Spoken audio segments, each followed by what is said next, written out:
ಮಾಜಿ champion Germany ತಂಡವು 2026ರ ವಿಶ್ವಕಪ್ನಿಂದ ಹೊರಬಿದ್ದಿದ್ದು FIFA ವಿಶ್ವಕಪ್ ಇತಿಹಾಸದಲ್ಲಿ ಇದುವರೆಗಿನ ಅತಿ ದೊಡ್ಡ ಸೋಲುಗಳಲ್ಲಿ ಒಂದಾಗಿದೆ. 4 ಬಾರಿಯ ಚಾಂಪಿಯನ್ ಜರ್ಮನಿ ತಂಡವು 32ನೇ ಸುತ್ತಿನಲ್ಲಿ ಪೆನಾಲ್ಟಿ ಶೂಟ್ನಲ್ಲಿ ಕೊನೆಯ ಶ್ರೇಯಾಂಕಿತ ಪರಾಗ್ವೆ ತಂಡದ ವಿರುದ್ಧ ಸೋತು ಟೂರ್ನಿಯಿಂದ ಹೊರಬಿದ್ದಿತು.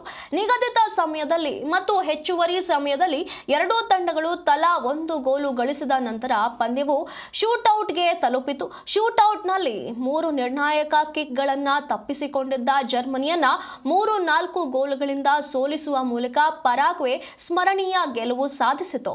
ಪಂದ್ಯದ ಮೊದಲಾರ್ಧದಲ್ಲಿ ಪರಾಗ್ವೆ ಜರ್ಮನಿಗೆ ಆಘಾತ ನೀಡಿ 42ನೇ ನಿಮಿಷದಲ್ಲಿ ಮುನ್ನಡೆ ಸಾಧಿಸಿತು. ಮಟಿಯಾಸ್ ಗಲಾರ್ಜಾ ನೀಡಿದ ಅದ್ಭುತ ಕ್ರಾಸ್ ಅನ್ನ ಜೂಲಿಯೋ ಎನ್ನಿಸೋ ಅವರು ಗೋಲು ಪಟ್ಟಿಗೆ ಹಾಕಿದ್ರು.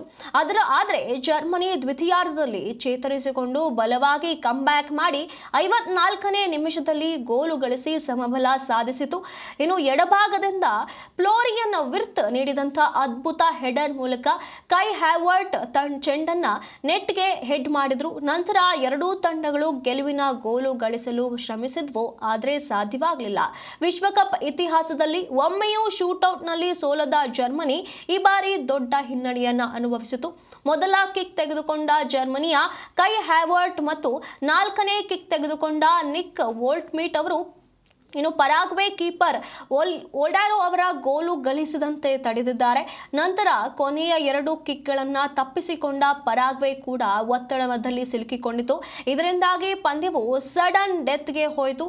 ಸಡನ್ ಡೆತ್ನಲ್ಲಿ ಮೊದಲ ಕಿಕ್ ತೆಗೆದುಕೊಂಡ ಜರ್ಮನ್ ಆಟಗಾರ ಈ ಚೆಂಡನ್ನು ಹೊಡೆದು ಶಾರ್ಟ್ ಕ್ರಾಸ್ ಬಾರ್ ಮೇಲೆ ಹೋಗಿದೆ.